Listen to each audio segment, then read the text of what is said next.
Welcome back to the Auto Obsessive Garage. Chadwick with you again. And we've started another project car.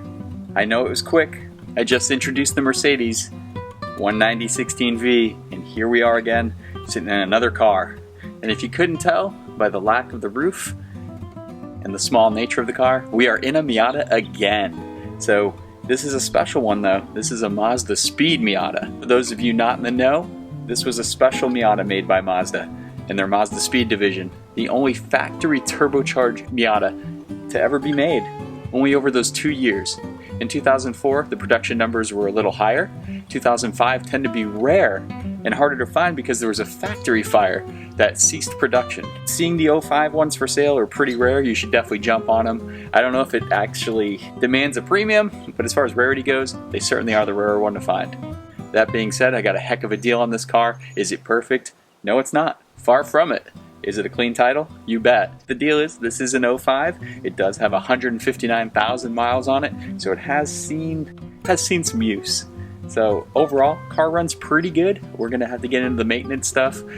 Guarantee I have to do a timing belt water pump job since the water pump is spewing out coolant. The previous owner said he's never had it overheat or anything like that, so that's a good thing. I did test the block, didn't get any combustion gases or anything like that, so that's a good sign. I'm always curious with water pump leaking. If it's a bad water pump leak and they've driven it like that for a while and they've actually overheated the car a few times, you gotta be worried about that head warping. But here we are again, another reliable Mazda BP engine, so I'm not too worried about that. That being said, I'm going to take you through the bad features of this vehicle and the good features of this vehicle in a little more detail coming up, so we'll walk through that. But ultimately, the reason I purchased this car is because one of my favorite automotive events is the Miatas at Laguna Seca event. Now this thing is fantastic. It's a great opportunity. It's always thrown together really well. Presentation's great. You get to drive on Laguna Seca, one of my favorite tracks, and it's awesome. And the Miata crew, all the enthusiasts, are great people.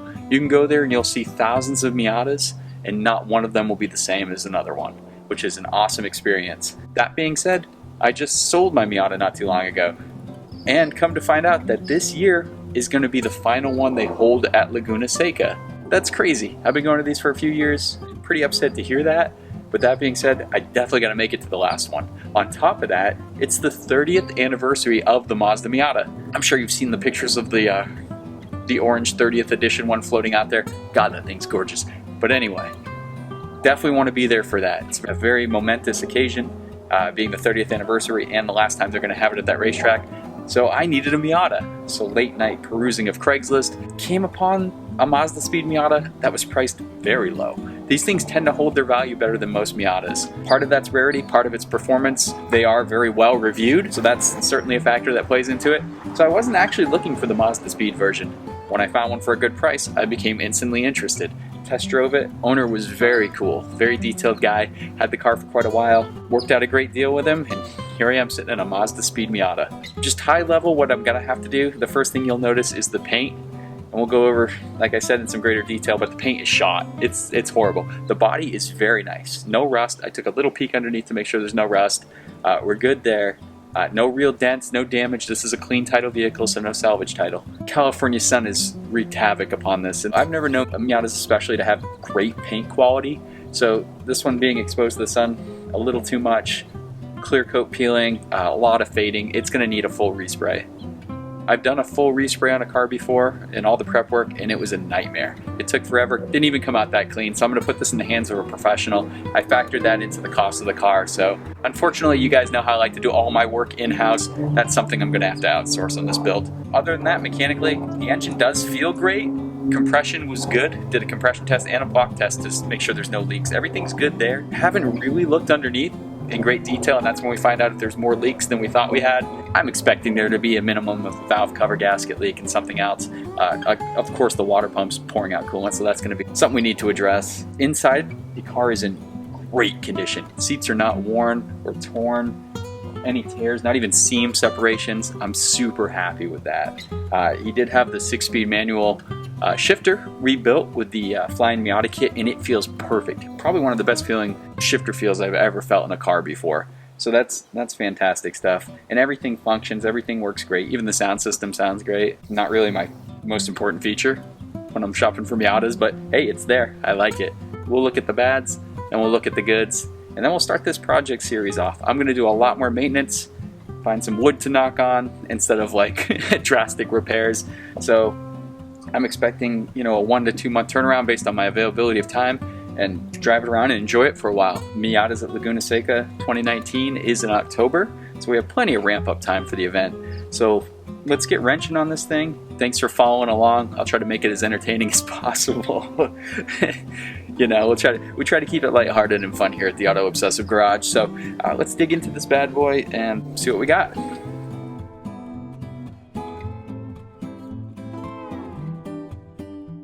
As you can see, the hood took the brunt of the sun exposure, and lots of clear coat is peeling. The hood doesn't even actually match the color of the rest of the car. It's faded so badly. It's the same scenario for the trunk and the deck lid spoiler. The headlights come from the factory, tinted. They do appear a bit faded from the sun, and the surrounds on both the headlights and taillights have a lot of paint fade and clear coat peeling. The roof is also discolored in quite a few spots. I'm not exactly sure if this is caused by sun fading or some other kind of stains over time. That being said, the roof doesn't leak, but it is in kind of a rough condition. The Racing Heart wheels, which are exclusive to the Mazdaspeed Miata, are in good overall condition.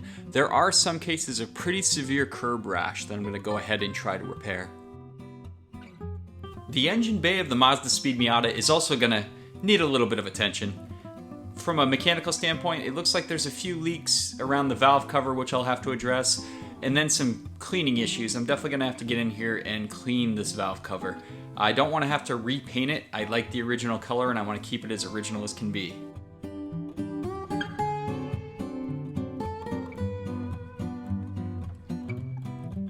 The most urgent maintenance item needing my attention is the water pump. We know what those are like to replace on the 1.8 Mazda BP engines. It shouldn't be any different. We're gonna have to relocate quite a few items to get to it. It is leaking pretty badly, and while we're in there, you know how we do things. It's gonna be a timing belt, idler pulley, and tensioner job all at once.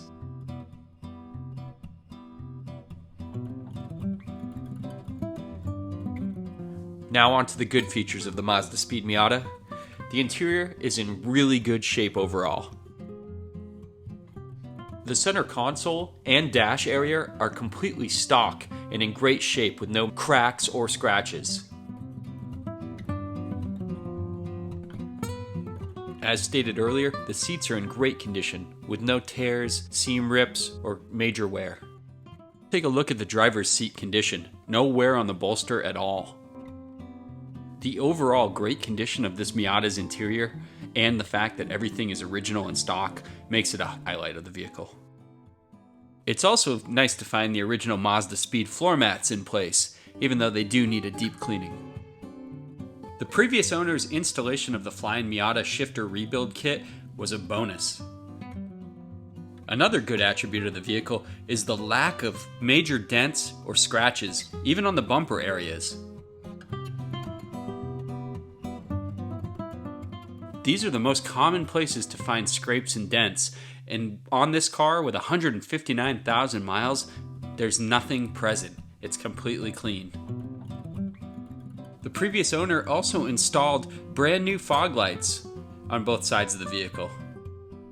Another bonus is this Thompson oil filter relocation kit installed by the previous owner. This makes the oil filter much easier to get to versus its stock position. The previous owner also installed the sun visor delete plates. Hey, it's all about the details, right? Speaking of details, I love the Mazdaspeed logo on the rearview mirror. Even though it came from the factory like that, I just like to call out the little details. The car also came with a trunk full of goodies, including a Miata-specific cover and a tonneau cover, as well as some other odds and ends mixed in there. You can see the sun visors too. I'm so happy to be back in a Mazda Miata, especially a Mazdaspeed version, and I can't wait to start wrenching on this project.